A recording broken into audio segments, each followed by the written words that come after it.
여호와를 경외하는 자의 복, 여호와를 경외하는 자의 복이라는 제목으로 말씀을 나누도록 하겠습니다. 오늘 본문은 어제 127편에 이어서 하나님이 함께 하시는 자가 어떤 복을 누리는가 하는 것을 말씀하고 있습니다. 1절을 보시면 읽기 시작하죠. 여호와를 경외하며 그의 길을 걷는 자마다 복이 있도다 말씀을 합니다. 어떻게 보면 이 1절 말씀이 시편 전체의 주제가 되기도 합니다. 여러분 시편 1편 혹시 기억하십니까? 시편 1편 1절부터 한번 3절 읽어드릴게요. 복 있는 사람들은 악인들의 꾀를 따르지 아니하며 죄인들의 길에 서지 아니하며 오만한 자들의 자리에 앉지 아니하고 오직 여호와의 율법을 즐거워하여 그의 율법을 주야로 묵상하는도다. 그는 시냇가에 심은 나무가 저를 따라 열매를 맺으며 그 잎사귀가 마르지 아니함 같으니 그가 하는 모든 일이 다 형통하리로다. 그랬습니다. 시냇가에 심은 나무가 외부적으로 어려운 일이 많을지라도 그 중심이 뿌리가 시냇가에 있어서 결실을 하는 것처럼 우리의 중심이 하나님께 있기 때문에 하나님으로부터 진액을 얻기 때문에 그래서 이 세상 가운데에서 하나님이 원하시는 열매를 맺는 형통한 삶을 살 수밖에 없다. 시편의 굉장히 중요한 주제입니다. 오늘 말씀도 동일하게 우리가 여호와를 경외한다. 여호와께 중심을 둔다. 시냇가에 심은 나무가 뿌리를 시냇가의 그 강가에 두는 것처럼 여호와의 말씀 앞에 여호와와의 교제 가운데 우리의 중심을 두고 있으면 그 사람은 복을 받는다. 이런 말씀을 하고 있습니다. 자, 2절에 보면 그 복이 무엇인가? 먼저 이런 부분을 말씀하죠. 내가 내 손이 수고한 대로 먹을 것이라. 내가 복되고 형통하리로다. 먼저 이런 복을 말씀합니다. 야, 넌 여호와를 경외하니까 그냥 가만히 있어서 먹을 게 올 거야 라고 말씀하는 게 아니라 수고한 대로 먹을 것이다. 여러분 우리가 복을 세상적으로는 제가 늘 말씀드리지 대박 이거는 하나님이 원하시는 복이 아니다. 조금 일하고 많이 얻고 일 안 하고 놀고 먹고 살고 이게 복이 아니다는 거죠. 하나님이 우리에게 주시는 복은 오늘 내가 주어진 환경과 여건 가운데 일할 능력이 있고 그래서 섬길 사람이 있고 최선을 다해서 일하고 섬기고 그 과정 가운데에서 기쁨을 누리는 거죠. 이게 복이에요. 그러니까 일 안 하고 그냥 가만히 있는 게 복이 아니라 내가 무엇인가 할 수 있다는 거예요. 그리고 그게 재미있어요. 하나님이 내게 이것을 허락하셨다는 것을 알아요. 그게 복이죠. 전도서 말씀을 제가 한번 읽어드리겠습니다. 전도서 3장 12절. 사람마다 먹고 마시는 것과 수고함으로 낙을 누리는 그것이 하나님의 선물인 줄도 또한 알았도다. 이런 말씀이 있습니다.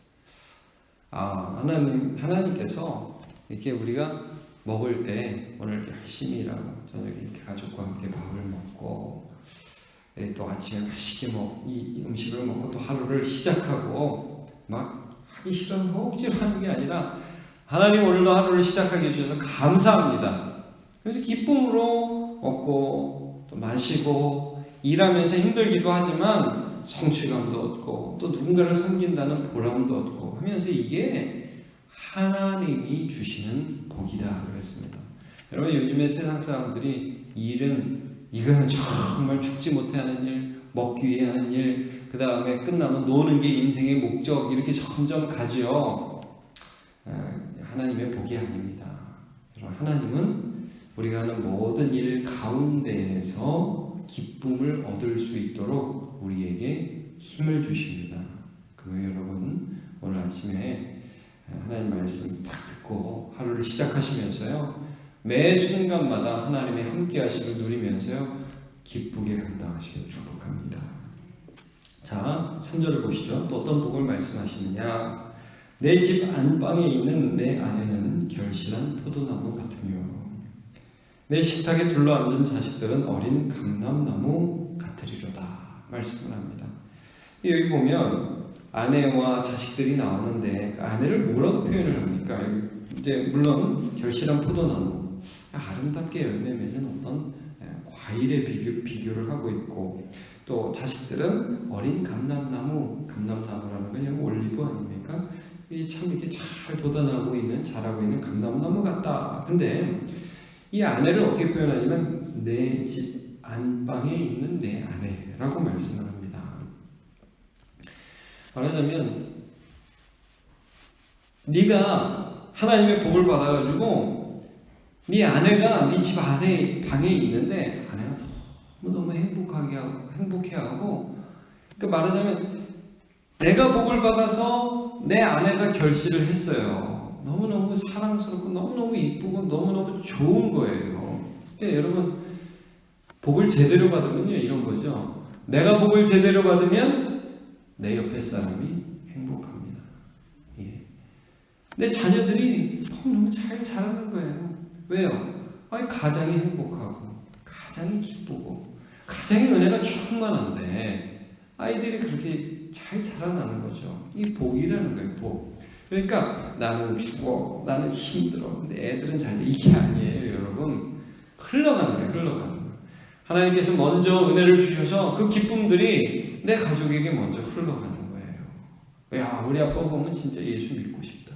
야, 우리 엄마 보면 진짜 예수 따르고 싶다. 어찌 저래 행복할까? 어찌 저래 기쁠까? 어찌 저래 세상의 어려움들을 믿음으로 잘 넘어갈까? 이제 그 보이는 거죠. 그래서 우리의 자녀들과 함께 복을 받는 거예요. 여러분, 아브라함을 한번 기억해 보세요. 하나님께서 아브라함을 부르셨을 때, 야, 내가 너를 축복하는 자에게 내가 복을 주고 너를 저주하는 자에게 내가 저주하리라. 그러면서 이런 말씀을 하세요. 창세기 12장 2절을 제가 읽어드릴게요. 내가 너로 큰 민족을 이루고 내게 복을 주어 내 이름을 창대하게 하니 너는 복이 될지. 너 복 받을 거야. 그리고 나서 너를 축복하는 자에게 내가 복을 내리고 너를 저주하는 자에게 내가 저주하리니 땅의 모든 족속이 너로 말미암아 복을 얻을 것이라. 이런 말씀입니다. 너 때문에 모든 사람들이 하나님을 믿어서 네가 받았던 복을 그 사람도 받게 될 것이다. 이게 복을 제대로 받은 것입니다. 복을 제대로 받은 사람은 이거 내 거야, 뭐 가지면 안 돼, 내 거라고 이렇지 않습니다. 여러분, 복을 제대로 받은 사람은 그 복을 흘려보내고 나누어주는 사람입니다. 자, 그 다음에 우리 한번 4절은 정리하는 절입니다. 정리하는 절. 여호와를 경외하는 자는 이같이 복을 얻으리로다. 또 다른 복을 또 얘기해요. 말씀해요. 자, 5절. 여호와께서 시온에서 내게 복을 주실지어다. 너는 평생 예루살렘의 번영을 보며. 자, 여기서 시온에서 내게 복을 주실지어다 라는 표현을 한번 보십시다. 이 시온이라는 것은 하나님께서 자신의 이름을 두시고 그의 백성과 함께 하실 것을 약속하시는 장소입니다. 이제 무슨 의미냐? 이 예루살렘, 시온, 여기는 항상 이스라엘 백성들이 하나님을 예배하는 지정된 장소, 성전이 있는 곳이죠. 그러니까 말하자면 여러분, 시온에서 복을 주신다는 것은 너희가 예배하는 공동체가 될 때 예배 가운데 은혜를 주신다는 말이에요. 그러니까 여러분, 하나님을 경외하는 자는 당연히 예배하겠죠. 말씀을 듣겠죠. 기도하겠죠. 그럼 우리가 언제 복을 받습니까? 내 기도하는 그 시간 그때가 가장 귀하다. 이런 찬양이 있죠. 여러분, 우리가 예배할 때 복을 받습니다. 예배는 어떻게 대충 드려주고 세상에 나가서 복을 받는 게 아니라요, 여러분. 우리가 찬양할 때 우리의 근심과 걱정들이 물러나고 말씀을 들을 때에 세상 부러워할 거 아니구나, 하나님이 진짜구나 하는 것을 예배 중에 깨닫는 것입니다. 그러면 그 은혜를 가지고 세상에서 복으로 사는 거죠. 시온에서 내게 복을 주실지어다. 그래서 여러분, 사마리아 여인이 뭐라고 질문합니까? 예수님께. 아니, 우리는 이 산에서, 당신네들은 예루살렘에서 어디가 맞습니까? 항상 장소가 중요했어요. 이 구약 백성들에게는 이게 예배의 상징이었거든요. 예수님 뭐라고 그래요? 이 산에서 말고 예루살렘에서 말고 이제 영과 진리로 예배하는 자를 하나님이 찾으신다. 하나님께 예배하는 자는 이렇게 예배할지니 영과 진리로 예배할지니라 말씀을 하잖아요. 여러분, 영과 진리. 구약 시대에는 예루살렘과 성전이 예수님에 대한 예표였어요. 그러나 신약 시대에서는 이제 그 예표이신 예수님이 오셨습니다. 그래서 그 예수님을 증거하는 성령을 따라서, 그 예수님의 말씀인 하나님의 진리의 말씀을 따라서 하나님께 예배할 때마다 하나님께서 우리의 심령에 은혜를 주십니다. 그러면 그때마다 우리가 복을 받아 누릴 수 있는 거죠. 그다음 보죠. 너는 평생에 예루살렘의 번영을 보며 6절에는 내 자식을 볼지어다. 이스라엘의 평강이 있을지어다. 여러분, 자식을 볼지어다. 평강이 있을지어다. 이 말씀들은 하나님이 지켜주신다는 말씀이에요. 뭐 손자 당연히 보는 거 아닌가 이런 생각이 우리가 들 수 있잖아요. 전쟁이 안 나야 됩니다. 전쟁이. 이 당시만 해도 얼마나 많은 전쟁이 일어났는지 모르고 남자들이 죽어나갔어요. 그래서 일부 다처제 같은 것들이 보편화되는 경향이 있는 것입니다. 하나님이 내가 지킬 수 없는 영역을 지켜주시는 삶이 복된 삶이죠.